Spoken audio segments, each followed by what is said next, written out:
everybody, Ashley here, the Dirt Therapist. Today I'm working on sowing some seeds that like warmer weather. We're here at the end of April. It's warming up quickly. Our last frost date is the end of April, beginning of May, depending on what resource you check. So it's time to get some things started. I have my garden dog here, Sassafras the Dachshund, and so she, like most garden pets, sometimes she's more helpful than others. But what I'm sowing today, I'm starting some sweet corn. This is a variety called Early Sunglow. And then I'm also starting some Pro-Cut sunflowers. I'm starting these in the 72 count cell trays. I have two 36 that make up 72 in one tray. I'm starting them in those. They'll be inside under lights for a couple weeks until they're ready to go out in the ground. And by then, our weather outside will be past the threat of frost, and it'll be time for them to go outside, and they'll have a head start. They'll already be a few weeks old. What I'm putting in the trays, I'm putting a combination about 50-50 of regular potting soil. Today I used the rest of this bag, which was just a Miracle-Gro potting mix. And then that's half potting soil and half compost. And this is what I have in here, Garden Pro compost and manure. I'm also using an extra bag of it as a cushion to sit on right now. So I'm mixing it up. I got these bins, these garbage cans at IKEA last year, and I love them. They're amazing. They come with a matching lid. I don't know where I just laid it, but I had it. And you can get them in this nice like slate gray. They come in white, and the lid has a little hook on the inside, so you can hook it on the edge, and it doesn't, it's not laying on the ground or rolling away or something. And they've just been great. They have these nice sturdy metal handles, and I love them. I have one for compost, I have one for potting soil, I have one that I keep leaf mulch in, and they just look so nice in our garage. It's so much better than the half-open bag, falling over that I did have. And so, IKEA, you never know what you're gonna find there. Anyway, so I put compost and potting soil in here, and then I'm just gonna mix it up a little bit.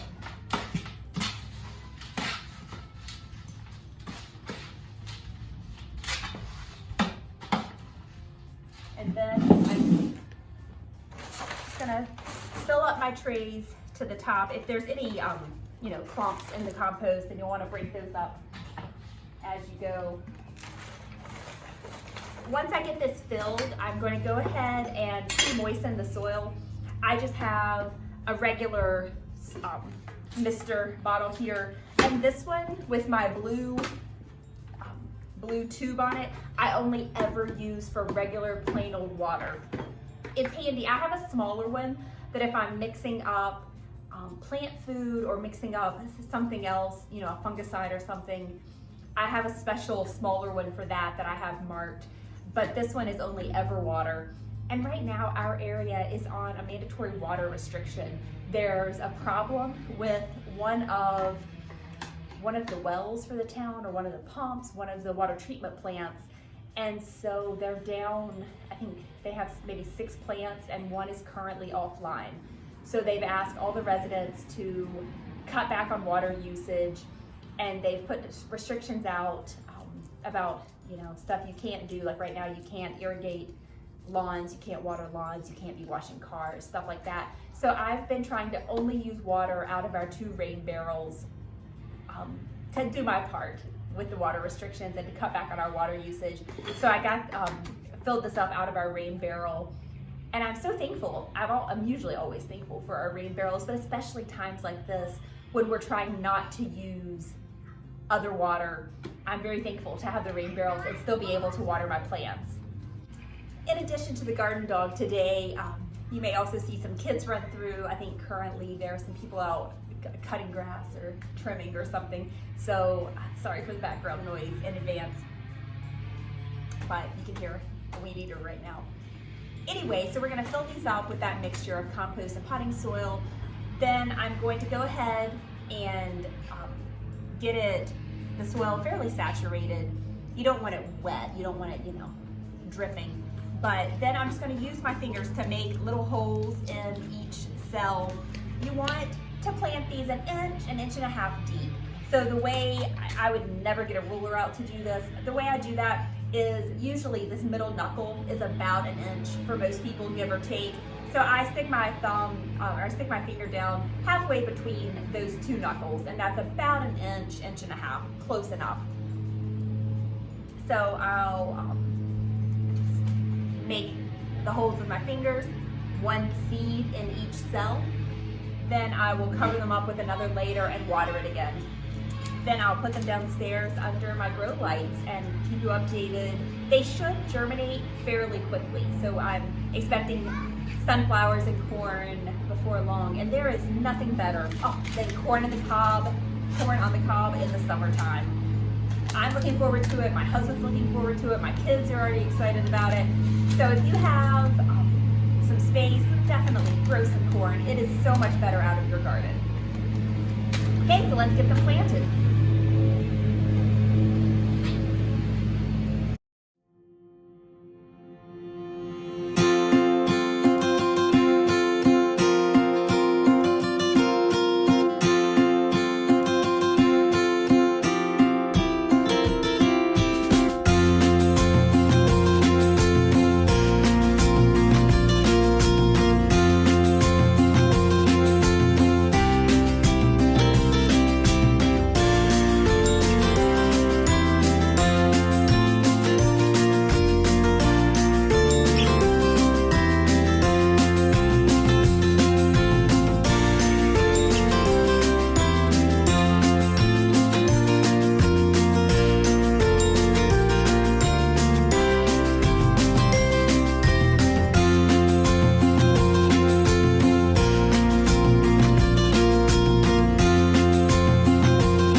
one other thing I forgot.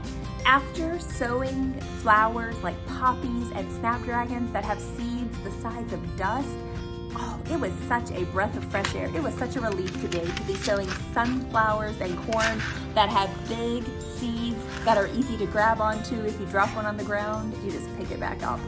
So what a relief to be sowing some bigger seeds today. We have to take joy in the small things in life, right? Okay, have a great one. Bye.